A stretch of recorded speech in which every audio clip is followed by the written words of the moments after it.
იცი თუ გიფიქრია იმაზე, რომ ყველას უნდა შედეგი, მაგრამ არავის არ უნდა დისკომფორტში დარჩენა. ინტერესები მე რა ცოტა ყინულია, მაგრამ ამ ყველაფერს თავისი მიზეზი აქვს, რადგან დღეს დილიდან საღამომდე გამოთვლილი იყო შუქი და ვერ მოახერხე უფრო მეტი ყინულის მოგროვება. შემდეგში უფრო მეტი ვიშნე. Let's go. დღეს მე-13 დღეა და ჩავდივარ ყინულიან აბაზანაში იქამდე სანამ არ ავალ 50000 გამომწელზე. თუ გიფიქრია იმაზე, რომ ყველას უნდა შედეგი, მაგრამ არავის არ უნდა დისკომფორტში დარჩენა. ყველას უნდა დაიკლოს ზონაში, ხონდეს სწორი მუცელი, მაგრამ ამისთვის არაფერს არ აკეთებია. დისციპლინა არ არის мотиваცია. დისციპლინა არის დისკომფორტში დარჩენა. ამიტომ ვრჩები აქ იქამდე სანამ არ ავალ 50000 გამომწერზე. ახალი გამოწვევის დროა. ყოველ ახალ 100 გამომწერზე ჩავდივარ 30 წამით უფრო დიდხანს.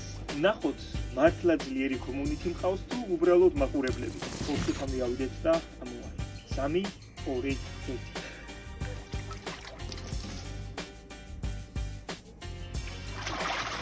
შევხვდებით ხვალინდელ ვიდეოში.